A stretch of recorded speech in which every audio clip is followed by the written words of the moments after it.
Max, how much fun was today, maybe in spite of the interceptions, or but outside of that, fun day? It's amazing. I mean, we're all so grateful and so blessed to be here. It's actually gorgeous outside today too. Last time I was in Minnesota, it was like 15 degrees. Come back and it's 80 degrees and sunny. So we all had a lot of fun today. You know, we're learning each other and how we're moving on the field, and we can't wait to come back tomorrow and have some more fun. How crazy have the last couple of weeks been for you? They've been crazy. I think for everyone can speak for themselves here too. It's been an absolutely insane process, but you only get to do it once, and so you try to take it in one day at a time as best you can, and hopefully you have faith and you end up in the right spot. And I think a lot of us can say we end up in the right spot. What's the Saturday for the draft like for you as those calls are coming in and you're wondering where you're going to go draft-wise, and why did you choose? Long day, really long day. I remember talking to my running back from New Hampshire, Dylan Lobby, who got drafted by the Raiders in the 6th round last year, and he said it was the longest day of his life. And I'm like, I got to buckle in because I'm projected probably towards the back of the draft, and going undrafted and coming here was, I look at the things of, things are supposed to happen for a reason. And for me coming out of high school, I went to New Hampshire for a reason, learned what that reason was through my years there. I went to Minnesota, happened for a reason. Now I come back to Minnesota to start my professional career, and I'm always looking for the reason that I'm here. And the people here are absolutely incredible, and I can't wait to find out what my journey looks like along my path here. How much did playing in the Big Ten that year, what did that do for you think, in terms of getting the attention of pro scouts because they got to see against a different level? Yeah, I was just talking about that with my dad yesterday, actually. And the jump from the FCS to the NFL is so difficult, and the jump in general to the NFL is so difficult. And going to play in the Big Ten was a huge help for me. Just feeling the energy of a 60,000 person crowd or 112,000 person crowd, and feeling what really big time football feels like. And now I'm in the professional level. It's only going to get on a larger scale from there, and so there's going to be an adjustment period for everybody here. But I think that jump just gets a little bit smaller when you play at a higher level. Kevin was just talking about watching you 2 pro days. You get to see twice in pro days. Yeah. What is that like to go through a pro day when you're trying to impress scouts?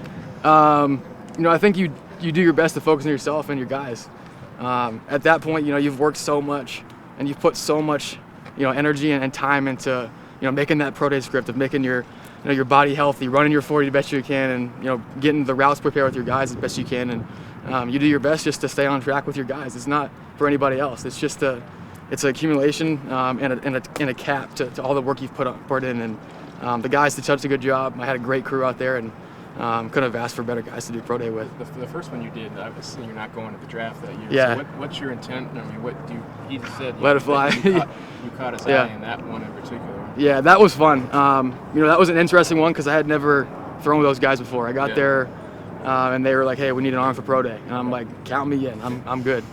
So I worked with them for like 2 days before, and just let it fly. I was just like, screw it, I'm gonna throw it and make sure these guys can catch the ball, because this is their pro day, not mine. I'm not going out there doing our center drops and play action 7-step drops and stuff. I'm just trying to put the ball in the catchable spot, and that was my first kind of eye-opening to what this level looks like, and how much how big it feels. Max, what excites you about working with Kevin? What he does before that? Yeah, I really enjoyed the talks after every play we had today. I'm not sure if you guys saw that, but every time we had a positive play or a negative play, it was always like, hey, let's talk about it for a second. I didn't realize there were screens out here replaying the play right away. And I'm like, this is awesome, because I'm always like, let's go back to the film, we're going to watch it. I get to watch it real time. And so that's a lot of fun, especially having someone like KO and having him and Coach McCown and JT out there, talking through every single play right after it happens with a new install that we're all doing together. That's super helpful, and I can imagine it's probably similar to that in the season too. How good were the vibes? So you visit here, early April? Were you thinking like right after that visit, like correspond with your agent and say, hey, if it works out, I'd love to be here in Minnesota? Yeah, it was. I felt pretty good after the visit here, and I felt pretty good with people here before that in general. Meeting Coach McCown and KO before that, and hearing all the good things about this program and this organization that I've heard from Minnesota, the Gophers that is, and everything they've said has remained true since I've been here. We talk about the people making an organization. The people here make this organization special. It's incredible, and I'm so glad to be here. So what are you thinking at the end of the draft? Obviously any team can take you and then you have to go, or you get a choice if you don't get drafted of going somewhere here or somewhere else. So I always wonder what the mindset of the people in that spot are. Yeah, I think if you do too much and try to get out of your mind and control too much, and you get ahead of yourself, and kind of what I mentioned earlier about letting things happen and just they happen for a reason, and whether that's I get drafted in the 3rd round or I get drafted in the 7th round or I go undrafted, like there's a reason that I'm here, and I do my best to live each day with that mentality of gratitude and curiosity and empathy, and I think that it kind of just all unfolds as it should be.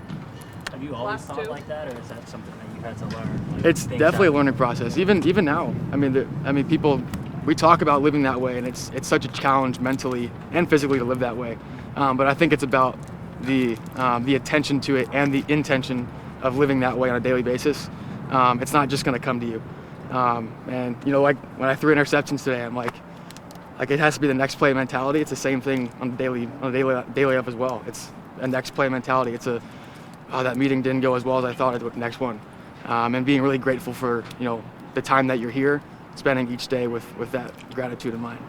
Max, what'd you think of Montego Moss?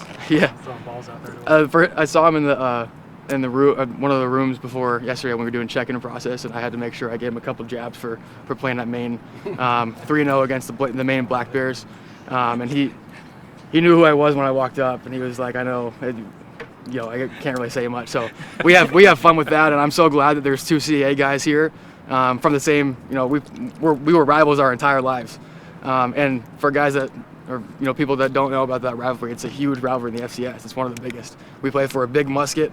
UNH we have a big taxidermy bear head that we carry, and it's an insane rivalry. And so having a guy from Maine, having a guy from New Hampshire on the same team, it's awesome. And I can't wait to continue to compete with him. He's a very good player.